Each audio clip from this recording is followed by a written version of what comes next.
there has been stunning revelations that 2 U.S. Navy SEALs have been lost at sea in the near Yemen, off the coast of Somalia, in what has been described as a mission to essentially board a ship at night and try to intercept weapons that they believed were going from Iran to Yemen. That piece has now been confirmed that that's the mission that they were on.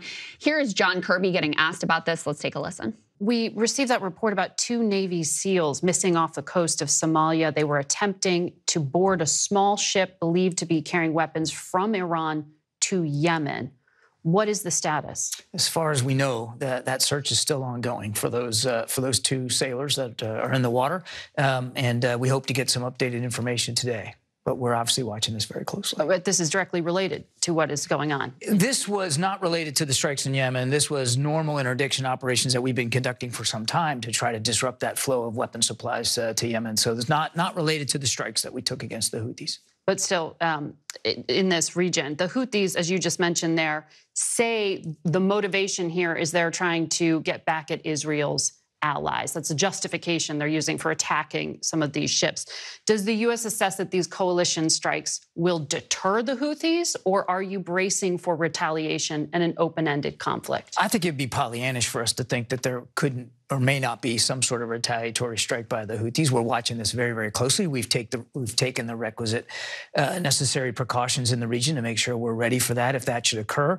These strikes were meant to disrupt and degrade their ability to conduct these strikes. And so we think that we had good effect on that. We're still assessing the battle damage assessment of those strikes, but we think we had good effect. We'll see what happens. The Houthis have a choice to make here now, Margaret, and the right choice is to stop these reckless attacks. And no matter what they say, this is not about punishing Israel. I mean, one of the ships they took a shot at yesterday was Panamanian flagged, and it was taking Russian oil. It had nothing to do with Israel. So it may be an open-ended conflict. We don't know if deterrence has been established. Nobody wants a conflict with the Houthis. We're not looking for a conflict with Yemen here. We're trying to get these attacks to stop. So you can see there, he tries to distance the mission that these Navy SEALs were on from our strikes on Yemen and on the Houthis. But these are very clearly linked, Saagar. It's total BS. I'm actually really upset about it because it's obvious. Look, you cannot tell me that these are normal operations. We don't normally have U.S. Navy SEALs who are bound, like boarding ships openly in the middle of Somalia with weapons bound for Yemen. This is obviously a new policy that was put into place as part of this so-called coalition where we're trying to stop the weapon shipments from Iran to the Houthis to prevent attacks in the Red Sea. For some reason, this responsibility has wholly come upon the United States, even though this is supposedly a conflict that involves Israel. Okay, so now we're involved in it. And now, I mean, look, I hate to say it, these 2 Navy SEALs are lost at sea now for days in the middle of the ocean. Yeah. That is horrible. I mean, I hope to God that they are found alive. Imagine being the family members of 2 of these guys, you know? And listen, they certainly, like, in terms of the mission and all of that, it's one of those where we have to think about what was the strategy? What were we actually doing here? This was involved to try and prevent weapons flows from Iran to the Houthis, which are attacking ships. But the thing is that all of that for the center of gravity is Israel and is Gaza. Mm-hmm. And, you know, that's why you put it correctly. It appears that these are going to be the first direct, look, I don't want to say casualty yet, the first at least like directly affected American soldiers, or American service members, other than the ones who've already been attacked in Iraq and in Syria, who were directly involved in a combat operation or in some sort of operation that was directly involved in the conflict here, which look, this is really tragic. I mean, these guys, it's like, what a horrible, horrible situation for their command, for the people who were involved, for their teammates, and for their families, and everyone else involved. And we just have to think about, like, what is actually going on here, and what were these guys doing?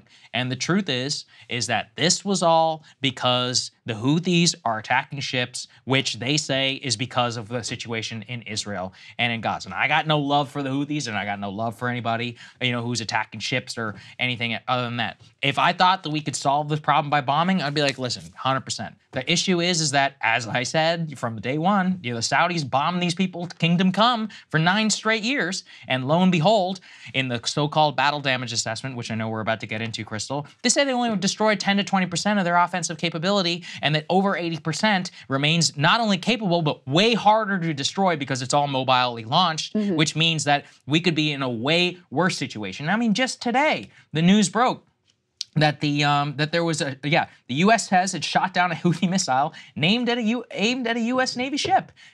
Today this happened, and not in this case.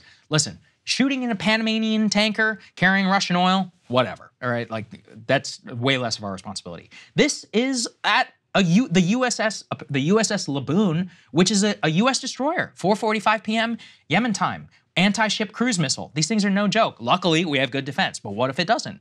You know, it only takes one, and then we're in a whole other different situation. Yeah. That's what I worry about. That's what I worry about the most with this. Well, and let's just put some more details up on the screen that we know here. This is from the Washington Post, everything we know about what happened with these Navy SEALs. And keep in mind, this is the official story of what happened here. Who really knows? Okay, Navy SEALs lost at sea were searching for Yemen-bound weapons shipments. So we have confirmation of what was being said there. It went awry near Somalia last week. They were dispatched to look for suspected Iranian weapons bound for militants in Yemen, which has become a staging ground for repeated attacks on commercial vessels in the Red Sea. The two service members who went missing were preparing to board the ship in rough seas when one of them slipped from her ladder. The second sailor, seeing their comrade fall into the water, dove in to help. The official said on the condition of anonymity to describe early assessments. This occurred Thursday in the Gulf of Aden. They've been missing since Thursday, guys. Not immediately clear whether other military personnel successfully boarded the ship, or if so, whether any Iranian-made weapons were located. Again, I say this is the official story, is that they fell into the water. It is very possible that that is not actually what happened, but that both the attempt to distance this action from the strikes, the bombings of the Houthis in Yemen, and also potentially, you know, I don't know what actually happened here, but if they are lying and they were actually killed by Iranians and they're saying they fell into the water to avoid escalation, I support that lie. I'm just going to go ahead and say it straight out. But well, I wouldn't support it for their family members. It's just it's awful because, in my view, they are both trying to directly involve U.S. soldiers, U.S. service members in this, and then distance themselves from it when things go out. That's why you don't put our troops at risk unless it's actually 100% worth it. You don't send people to go and board a ship unless you're like, you know, it's for something that directly involves us, which is really important to our overall security. Well, obviously, the reason I say that is just because I want to avoid war with Iran. Obviously. I want to avoid that escalatory spiral that you're talking about, that we are dramatically at risk of because of what Israel is doing in Gaza.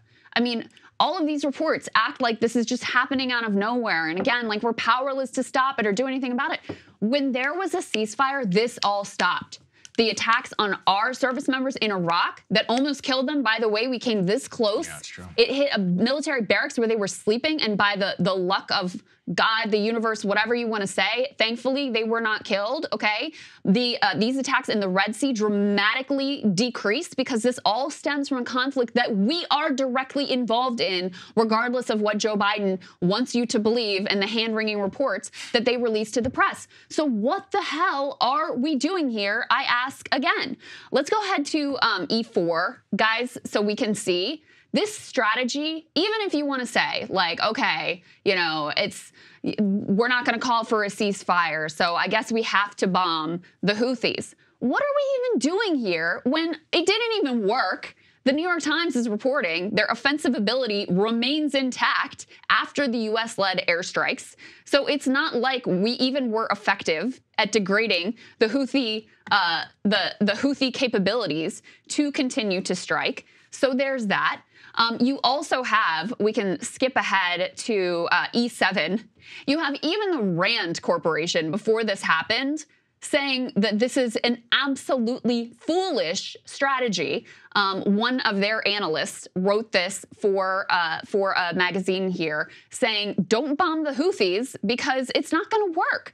It's not that they're opposed, the Rand Corporation famously like hawkish, but they say this is decades of experience have shown military efforts to dislodge the Houthis are unlikely to be effective. Like if bombing the Houthis would work, as Saagar has said in the past, they would already be gone. Like that would be done and finished. The Saudis have been bombing them for quite a while now to little impact. If anything, this bolsters their hand domestically because it is a uniting issue. The support for Palestinians is a uniting issue within Yemen. There were huge demonstrations in the Yemeni capital of Sana'a after the U.S. struck these sites in Yemen. By the way, let's put this next one up on the screen from Ryan Peterson. After the U.S. and U.K. navies launched missile attacks on land-based Houthi targets in Yemen, instead of sending a signal the Red Sea is now safe for ships, this morning 16 more vessels that had been en route to transit the Red Sea had instead diverted around Africa. So congratulations. You made the shipping situation worse. You made it worse. Because guess what, guys? Do you really want your container ship to go through what is now an active war zone thanks to the US and the UK?